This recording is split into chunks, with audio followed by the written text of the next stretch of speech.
So this edition dedicated to Mr. Ray Arthur Lewis. Mr. Ray Lewis is very dear to my heart. The man seems to have left a legacy. He used his influence to fight for the rights of young black men. It's all about leaving a legacy. So he's left a legacy. But it was real. Short, stocky, but commanded a lot of respect. Authentic. He went to that extent. Mr. Lewis had like some £50 notes for anyone who got the correct answer. What a lovely foundation. One of the things Mr. Lewis didn't tolerate was victim mentality. So he knew how to get through. Oh yes, youngsters. Some of the point we're making is about legacy. It's about legacy, and this is what this tribute really to Mr. Lewis is about.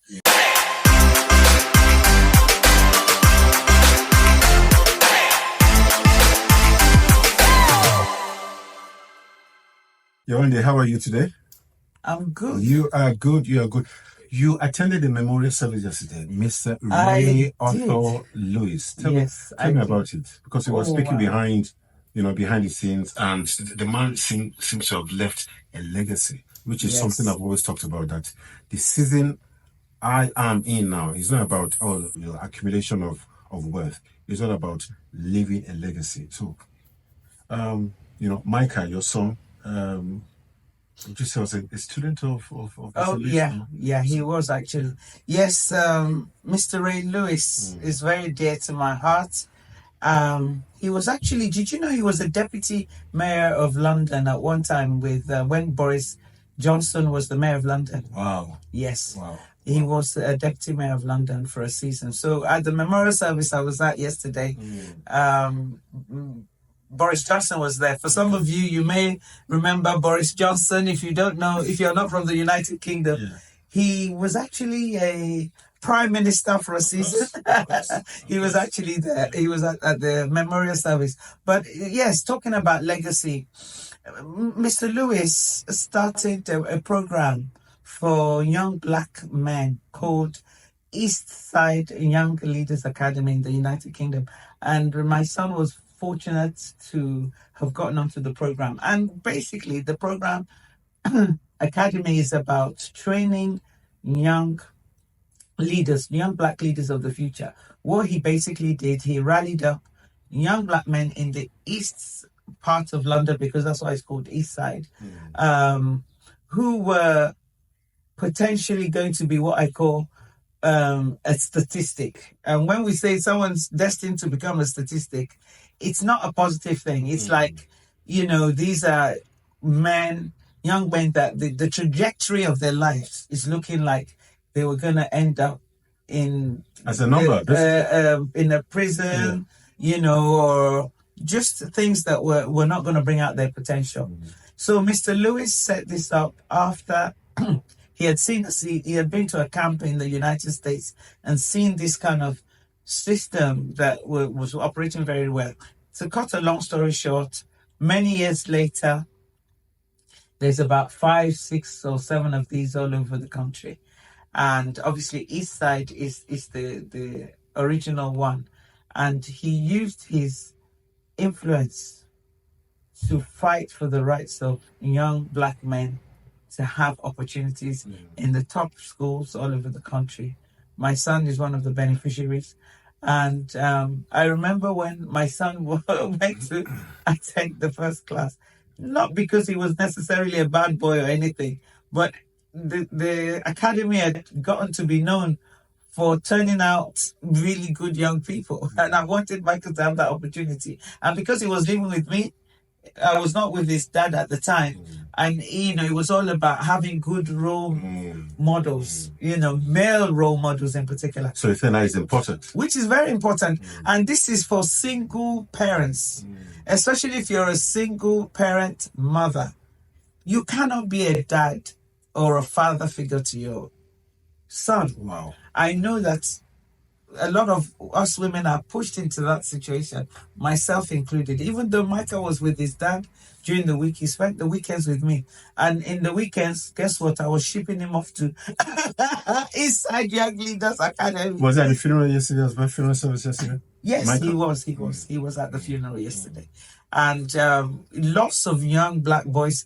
I would say maybe we were 500 people there easily.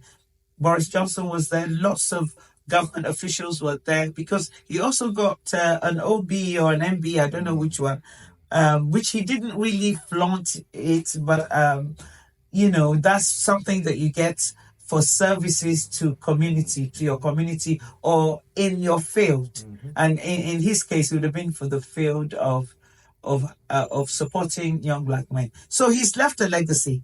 And the legacy for me is that he's paved the way for so many other young black boys and girls. Now there's girls in Eastside Young Leaders Academy. Beautiful young ladies I saw. Kind of place that if you are looking for, a partner, that's the place to be. They say you find partners in, this is still a relationship program. Yes. Lots of young, well-accomplished black young men and black young women. And, it was lovely and beautiful to see. What do you think Mr. Lewis stood out? What made him stand out? He stood out firstly for his stature. Mr. Lewis is not very tall, dark. He was tall, dark. No, he wasn't tall, dark and handsome. He was short, stocky, but commanded a lot of respect. He was obnoxious. He was rude at times. He was politically incorrect. But he was real.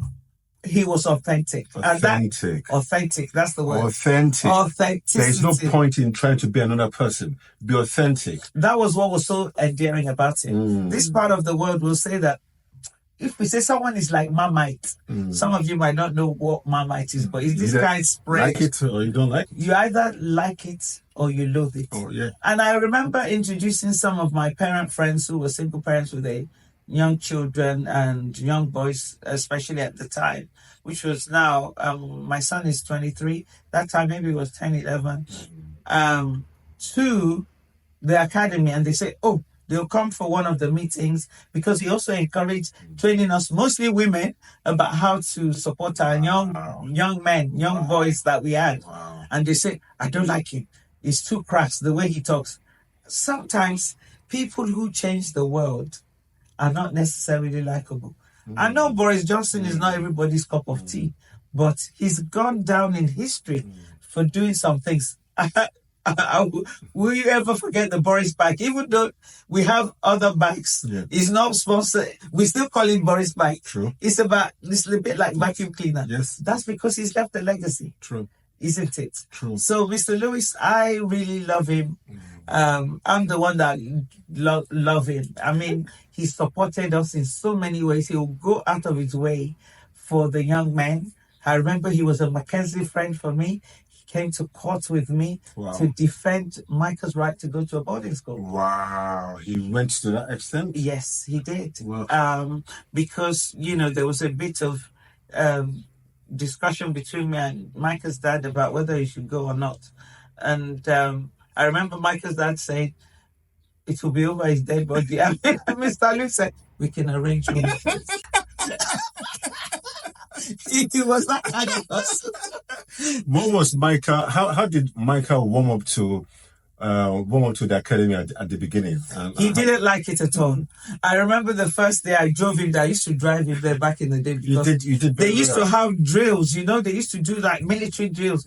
Some of the kind of things they used to have back in the day where to help the children to be disciplined, and he was training them just to be disciplined. They used to have drills and so on. He didn't like it. He actually said to me, Mom, please don't take me back there. I don't like Mr. Lewis. Oh. I said, all right, let's go for 4 weeks. That was the deal. 4 weeks. Because I had it in my mind that anything you can do consistently for 4 weeks, it can be a habit for me. So, and that's another thing. Yes. If you don't like something, it doesn't mean it's not good for you. There's so many examples of things in life that we don't like. Definitely. Exercise, for example. But it's good for you. Yes. Some of us don't like. Of course, you don't. I like to.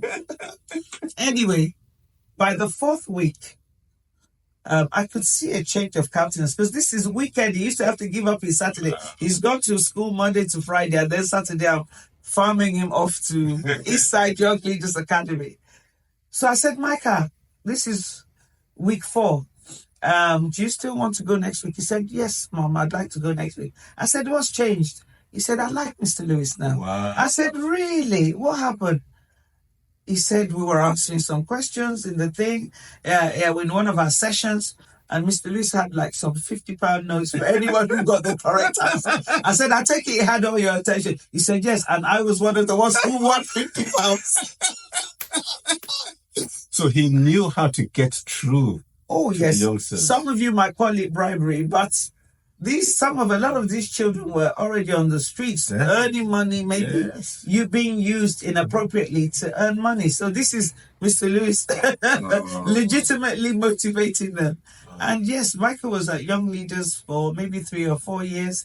Through the connections of Young Leaders, he got to do some public school exams, which they were trained for. I remember some of the Saturdays he used to go to Westminster School as part of his training towards developing the skills he needed. I never encouraged him to go to a boarding school, but he wanted to.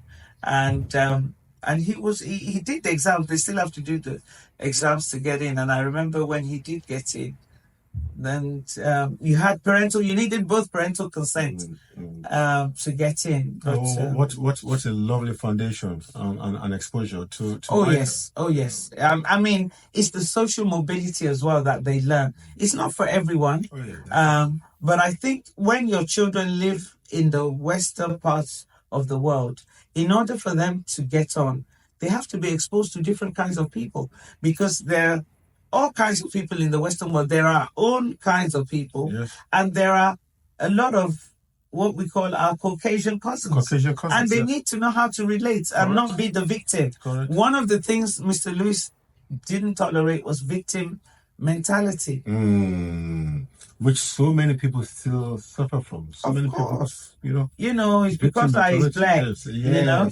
Or if especially in Africa, if the British hadn't colonized us, they colonized us, and now there's independence. What are your leaders doing about it? Exactly. Forget calling them leaders. I read some of them. Not all of them. Don't let us go into politics. Let's not even go into politics. The point we're making is about legacy. It's about legacy. And everybody spoke eloquently. Boris Johnson spoke as well. The first teacher of rugby school. Some of you who live in the United Kingdom might know. Has known Mr. Lewis for about 25 years. They're so friendly to each other that he said, he calls me PDD. This very stiff upper lip public school head teacher. I think maybe he's retired now. And there's such a love. So he was able to connect. Oh my goodness. That is it. Boris Johnson said, unfortunately, Mr. Lewis didn't last in the role because people were attacking his style of dealing with things. He said, imagine if he had fulfilled, the term as a deputy mayor for the length of time he had intended, that London, all this knife crime and all these things that we have in London with in the young black community would have been lessened, because that was what Mr. Lewis was brought in to do, to clean up London of all those kind of ills that we have from the black young community. So my lesson is legacy. It's all about discover what you are born to do, discover what you love to do, discover for me, anything that is burning within you, that you get to do and you don't know when time flies, that is a sign. That is a sign. That is a sign. And this is what this tribute really to Mr. Lewis is about. Even if you don't know who I'm talking about, you can look him up. Ray Arthur Lewis. Did you know he even got an OBE or MBE? I may have mentioned that already. But he wasn't one to flaunt that about. He was so purpose-driven, and there's so many lives to testify to the impact that he had on the lives of the young people. And so if you are thinking What am I good at? We're not just here to drive a nice car, sleep in a nice bed, go to beautiful holidays. All those things are good, by the way. They are good, yeah. Definitely. But when you die, what will people say about you? Yeah. I often say, write your own, what do they call it? The eulogy? Eulogy, yeah. Yes, write your own eulogy now. Yeah. I'm going to write my own eulogy. Oh, yeah. Baba Shola, yes. You write your own eulogy. Definitely. What do you want people to say about you at your memorial service? And it's not morbid at all. No. So practice that now. Yeah. If you read it, make sure you run with it, because there is... It's powerful. Yes. Read your own eulogy. Yeah. Give it to others. You yourself run with it. Yeah. It says, write the vision and make it plain, so those that read it can run with it. Definitely. And I was highly inspired by the memorial service yesterday. Micah, who came along with me, was highly inspired as well, and felt like he was part of something historical. Yeah. I mean, he was only, how old? He was 61. 61. And he made such a lot of impact. Excellent. 61. Of course, we wished he was here longer. Oh, yeah. But I'd rather live 61 years and make impact than live 120 years with no impact. Fantastic. So this edition dedicated to Mr. Ray Arthur Lewis, yes, rest in peace. He was born 21st of March 1963, and he went to a better place 29th of March 2024, which was in this part of the world. It was Good Friday. Good Friday. Yeah. So that's a good sign. He was a good man. Yeah. He was a good man. And the family ought to be proud. Oh, absolutely. Absolutely. He has a wife and 3 daughters. He's a family man, very devoted family man. And all his children and his wife ought to be really proud of him. Excellent. Thank you. Thank you for sharing that. Yes, that was very inspiring. Thank you. They shouldn't forget to share. Oh yeah. Subscribe. And what was that? And like. And again, let's know what you think. Yes, let's know what you think about legacy. Yeah. Thank you. you. Well done.